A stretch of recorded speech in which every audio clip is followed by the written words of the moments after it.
um problema central, na minha opinião, que nós temos que trabalhar.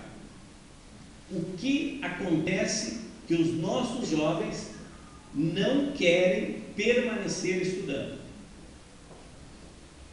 Esta é uma pergunta que todos os professores e professoras fazem e é difícil encontrar uma resposta. Por isso, quando se fala de política pública para a juventude, não é dar uma receita como se faz para fazer um bolo, fazer qualquer prato. Nós temos que trabalhar isso com toda a complexidade porque estamos lidando com seres humanos. E nesse caso da escola, ela não encontra muitos caminhos se não estudar, dialogar e contar com a participação dos próprios jovens para encontrar um modelo de escola que os jovens se sintam bem, tenham prazer em aprender, se sintam estimulados a continuar estudando, inclusive no terceiro grau. Quando nós vamos olhar o percentual de jovens de 18 a 24 anos que estão matriculados no terceiro grau, o índice é de 13%. Tem crescido, com tantas universidades públicas, ProUni e tudo mais, mas é muito pouco para um país progredido. Qual é o problema, então? Bom, nós temos que reestudar a escola. E estávamos acostumados com um modelo de escola, vamos dizer assim, há 30 anos atrás, que era para poucos alunos.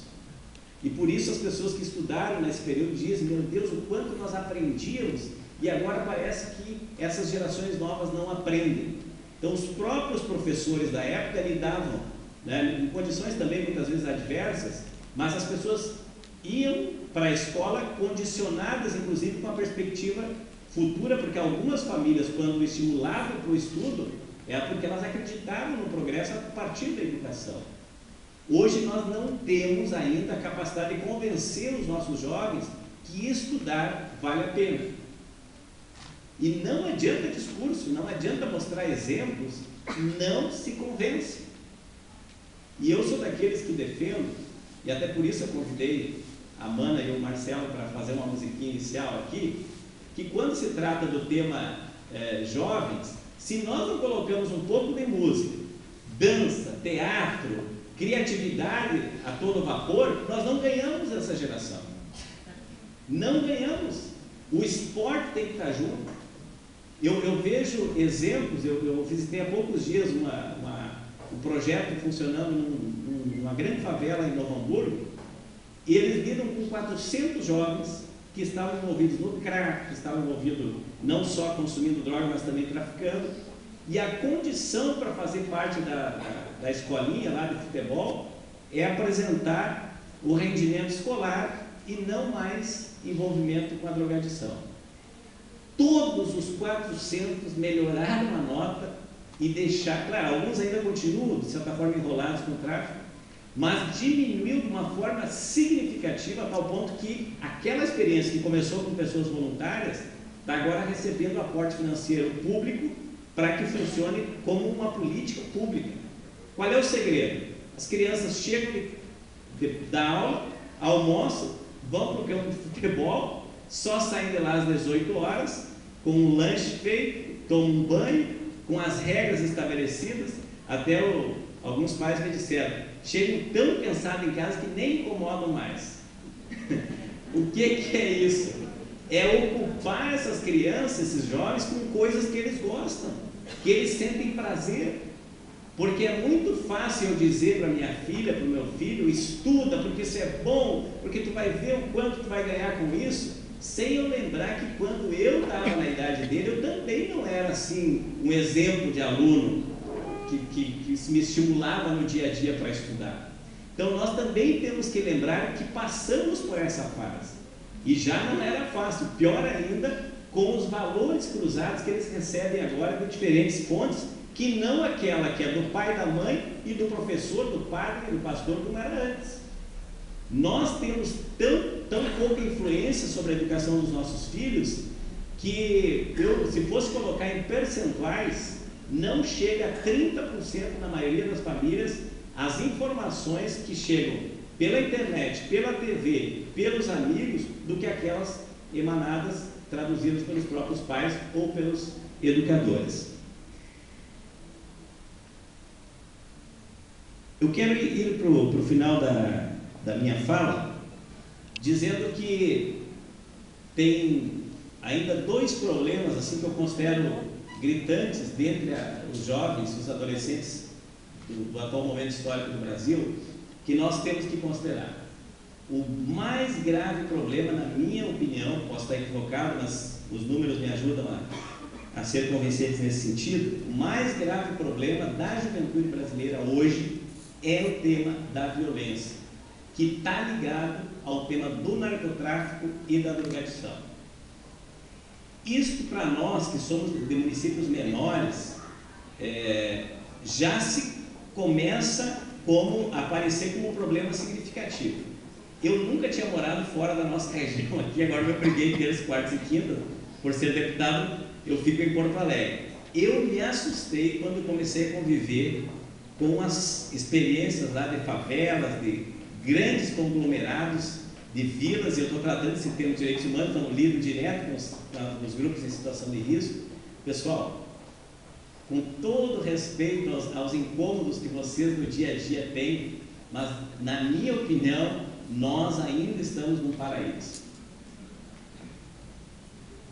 Ouvir relato de conselheiros tutelares de Porto Alegre e professores, tu entra em depressão. Porque não tem outra alternativa lá, senão a escola trabalhar com aquelas crianças. Só para dar um exemplo para vocês, minha esposa teve que dar aula lá, nós moramos do lado de uma vila, ela dá aula para 25 crianças. Das 25, 11 perderam o pai vítima de assassinato por narcotráfico. Quase 50% da turma tem o pai assassinado por conta do tráfico. Uns outros 30%, o pai se droga e bate de uma forma assustadora na mãe a cada dia. E aquela criança, eles já sabem o que aconteceu quando chega na escola, também violenta, agride seus colegas e repassa essa onda de violência para o meio que ela está. Quer dizer, não tem outra alternativa senão escola com turno integral, e essa escola é fantástica, lá inclusive leva o nome da Neuza Brizola, em homenagem a toda a defesa, inclusive que o trabalhismo fez da educação, que é muito respeitado. Dá café da manhã, lanche, almoço, as crianças dormem na escola, tem um espaço para isso. Daí elas têm oficinas, fazem lanche, jantam e voltam para casa. Essas crianças sabem quando que elas têm problemas sérios de desnutrição e passam a ser irritadas com a vida quando tem feriado ou férias.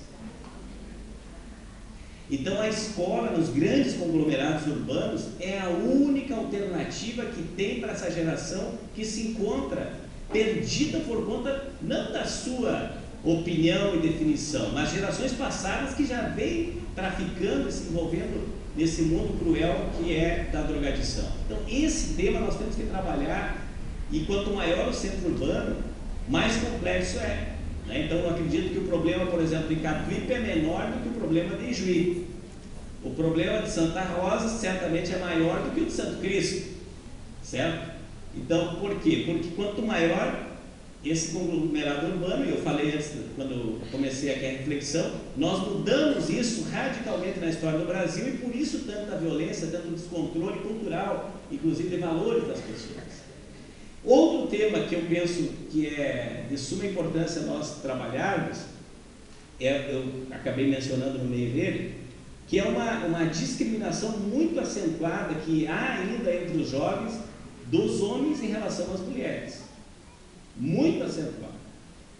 Desde o tema do envolvimento das mulheres nesse mundo do tráfico, a violência, a gravidez precoce, que acaba sendo uma responsabilidade só da menina e não responsabilização do rapaz. Como é que tu lida com isso? Porque isso é um paradoxo. Ao mesmo tempo que nós estamos com uma geração ultra informada, ela não consegue usar um preservativo, não tem a precaução mínima, né, por conta, inclusive, das confusões que são afetas é quando tu não tem mais valores estipulados.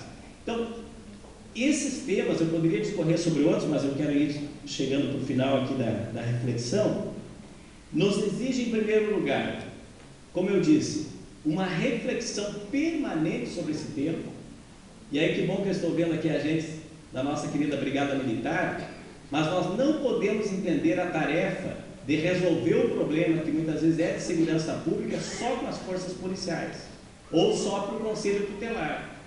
Até eu conheci eu tenho uma filha que é adotiva, daí eu fazia muitas perguntas para ela, como é que era a vida dela, ela vivia num meio muito violento e tal, nós adotamos ela